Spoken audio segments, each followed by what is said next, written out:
This year, Christmas season starts a little bit early. Home Sweet Home Alone has dropped on Disney+. That means today we're going to stop and rank all 6 Home Alone movies from the worst to the best. Hi, my name is Sean, and I love to talk about movies way too much. With that in mind, go ahead and join me down below in the comment section. Share your ranking of all 6 Home Alone movies. My list isn't the right list, it's just my list, and I would love to see yours. With that said, let's get started. Easily in last place, Home Alone 4, Taking Back the House, a dreadful, made-for-TV continuation of the Home Alone franchise by bringing back the McAllister family, but totally ruining the family dynamics. The basic plot of the film involves Mr. McAllister having his midlife crisis and leaving the family to go and find a richer and younger new wife, and the family being split for Christmas because of that. Why? The kid doesn't learn anything. Kevin's not growing throughout the story. No, it's about the dad having a midlife crisis and realizing that he actually does like his family and doesn't want to run off with this new lady. You know, a great Christmas story right there. Kids dealing with divorce, watching the mom crying while watching old home movies. Great family entertainment. Not a great plan. From there, they recast Marv with French Stewart, give him a wife, and he doesn't act at all like Daniel Stern. The portrayal, the characterization, nothing like the version from the first 2 movies. The plot doesn't give a good enough reason why people don't realize something suspicious is going on, especially because Marv is parked right in front of this mansion in a highly suspicious van. So it's a movie that makes no sense. It doesn't have the Christmas spirit, and it's set in Chicago during the month of December. There's not a flake of snow in this entire movie until the last 30 seconds because they shot it in Cape Town, South Africa, which is not the best stand-in for Chicago in December. So it's a terrible movie. It's a terrible continuation of the mythology. It's a terrible assassination of the McAllister family. It is horrible. In 5th place, Home Sweet Home Alone. Now, when they announced this movie, I assumed it would be kind of a production line, Disney Plus type film. It would be slick, it would be mediocre, but at least they would capture the spirit of the original Home Alone while being a subpar copy of it. That's not really what happened, unfortunately. They decided that they wanted to change things up and try and bring something new to the table, which I can appreciate. But what they decided to do was make the robbers sympathetic and make the main plot line basically about a misunderstanding. So the kid that's actually home alone, that's kind of a subplot. As often as possible, they shoot back to the family who are the burglars, who were learning about how they have financial troubles, and they're not actually trying to rob the family. They're just trying to get their own thing that they think is there. And in which case, when you make them sympathetic but stupid characters, you don't want to watch them being tortured by a kid. You think I'm that stupid? Yes, I do. The central idea of a Home Alone movie is that you create a scenario where we're actually entertained by watching these burglars getting roughed up by all these crazy wild traps. But if you make us actually care about the people that are breaking into the house and give them a reason where you're like, yeah, I mean, this isn't the best way to do this, but you're not doing anything that horribly immoral, you don't want to watch them getting shot in the face with tacks and being hit in the face with heavy items and being smacked into trees, because you're actually rooting for them, not rooting for them to be tortured. And so I think fundamentally the way they took the plot undermined what you actually want from a Home Alone film. Likewise, by focusing on the burglars, kind of all of that central kind of Christmas themes about realizing that you actually want to spend time with your family and the family coming back together. All those themes, all of that emotion gets lost because we're focused on the burglars and their financial trouble, in which case it just loses its focus, and you can't even be entertained by all the traps at the end. In fourth place, Home Alone, The Holiday Heist.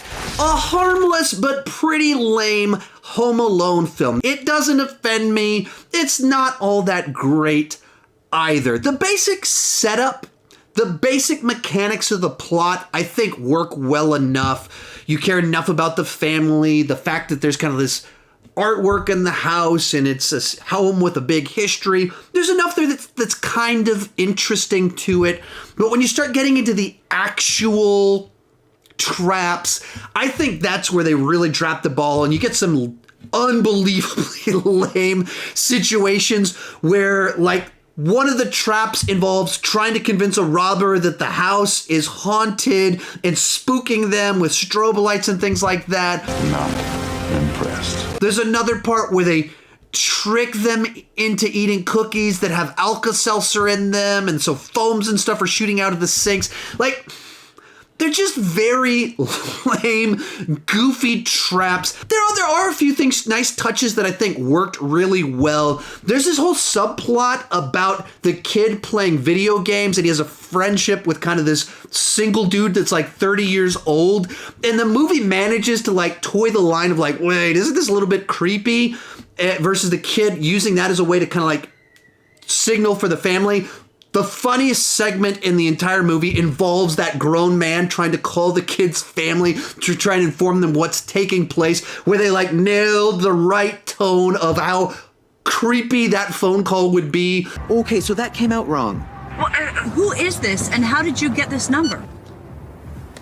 That did not go as planned. While at the same time tying it into the plot line. So I think the plot mechanics work, has some ideas that are kind of fun if you're gonna do a made-for-TV Home Alone movie. Still very far from the top 3 movies on this list. Real quick before I give you the top 3, remember to join me down below in the comment section. Share your ranking of the Home Alone movies. Also, I've done a bunch of other Christmas-themed rankings. If you want to check those out, they're right up here in this playlist. If you enjoyed this video, there's something else up there that you'll enjoy. In third place, Home Alone 3. It's a little bit rear view window, a little bit Home Alone, and it plays like a good enough Home Alone knockoff that just happens to be in the Home Alone franchise. Tonally, it's pretty far removed from the first 2 films. It's not really about getting home for Christmas. It's not about kind of those family themes. This is a fun movie with some spy elements to it that's all about this kid using technology and traps to catch these spies trying to get some technology. At its core, John Hughes, writer of the original 2 Home Alone films, did return, and he wrote this film, and so it's a perfectly competent script that sets up jokes and bits all throughout the film. He, of course, was a top comedy family movie screenwriter of the 80s and the 90s, and you see that on display here. But I think this movie feels a little bit more like a bunch of professionals doing professional work to get a paycheck, rather than as a truly inspired project that they were pouring their heart and soul into. All the mechanics are right, all the jokes are there, you get plenty of new slapstick bits taking place, but it doesn't have the magic of the first 2 Home Alone films. I think one of the reasons it doesn't quite have the magic of the original films is the first 2 films were just cast perfectly top to bottom, and here the cast is good, but it wasn't the magic of like a Macaulay Culkin, Joe Pesci, Daniel Stern. You know, you think like the girl in it, the sister in this movie. Who's she? Has she done anything over the last 25 years? But I do think it's a competent enough continuation of Home Alone. If you're gonna tell new stories where you have some scenario that leads to criminals getting put in traps set by a kid for a bunch of slapstick humor at the third act, this one is about as good of a Home Alone knockoff as you can do. It just happens to also be a Home Alone movie. Our runner-up, Home Alone 2, Lost in New York. On paper, this is a classic example of a cash grab sequel that just rehashes the original. It takes all the beats of the original one and just puts it in a new location, swaps out the side characters for a new set of side characters, but the fill the exact same role as someone else in the original film. Take the template, take the formula, copy and paste, we got a sequel. But for some reason with this movie, the magic, it's still there.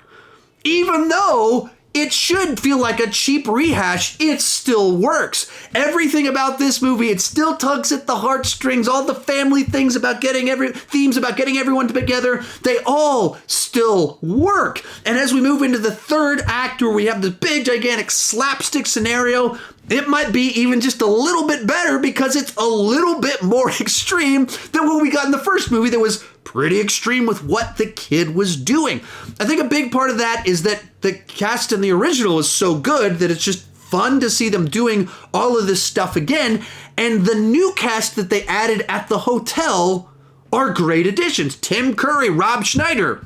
Perfect to kind of add just kind of this new different flavor right there in the middle. You also get a nice cameo from banned social media influencer Donald Trump. Excuse me, where's the lobby? Down the hall and to the left. Thanks.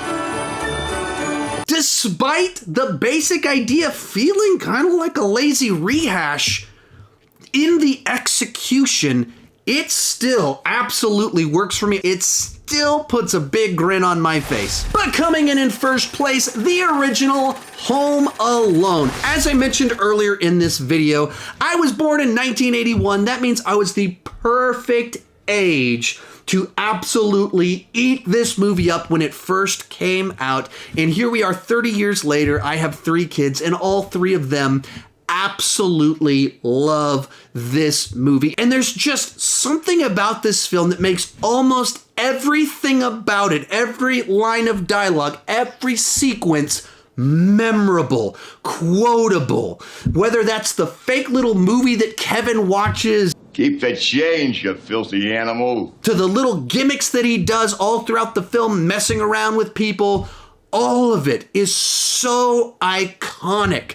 It's one of those lightning in a bottle type situations where they had this script that just manages to have the right amount of emotion with wacky slapstick hijinks, and then they got the right director to capture it. They cast these people that it's amazing how well this kind of worked, where they find Macaulay Culkin, one of the greatest child actors of all time, and they convinced Joe Pesci, the guy that had just been in Goodfellas, to be in this as like his follow-up to the Martin Scorsese film. John Candy's in a cameo in it, and the thing just filling it out, adding the right amount of whimsical and emotion. John Williams, the greatest film composer of all time, composed the music for it. And so the music is perfection. The cast is perfection. 30 years later, the movie is just as good, just as watchable. My kids have been watching it basically as long as they've been talking. We've been showing them Home Alone, and they have absolutely loved it. Yes! Yes! Yes! Yes! Yes! In fact, we did a reaction with them 5 years back when I first started my channel, and they could barely talk, but they loved Home Alone because there's something so timeless about the themes, the story, the premise, the concept, and of course, watching burglars being tortured by a sociopathic child. What's not to love? So it comes in at number 1. If you enjoyed this video, I got more like it. You can check out my other Christmas rankings right over there, and right down there are my kids reacting to Home Alone back 5 years ago when they were really young. Those are super cute videos. Thank you so much for watching, and keep talking movies too much.